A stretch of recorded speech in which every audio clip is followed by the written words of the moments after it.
Dear Mike, my family is facing a relatively stressful situation. It's starting to affect people in the family, including the kids. What can we do to redirect this worry into positive energy so that so much time isn't wasted worrying? This is a great question. Here's what you need to hear.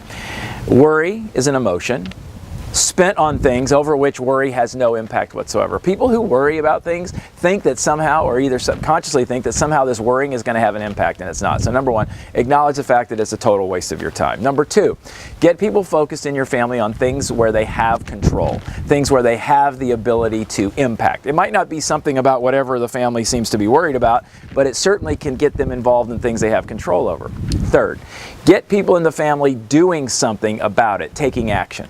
If they're worried about the bills, talk to them about good financial planning. If they're worried about something, they need to take action, because action is the enemy of worry.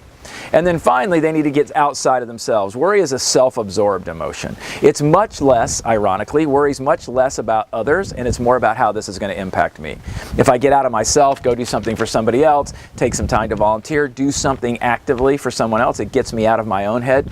Because worry is really self-centered, not other-centered. Well, I'm worried about what's going to happen to them. No, you're worried about how it's going to affect you when something happens to them. I'm worried about losing my job. No, you're worried about what's going to happen to you if you lose your job. So the more you're out of yourself, doing things you can control, doing something to help other people, the easier that's going to be. And then finally, if it gets really out of control and the worry is really significant, you guys should probably sit down and talk to a counselor or something like that. But I don't think you need to do that. Just take some action, be involved in the lives of other people, focus on things you can control. I'm Mike Staver. Till next week, take care.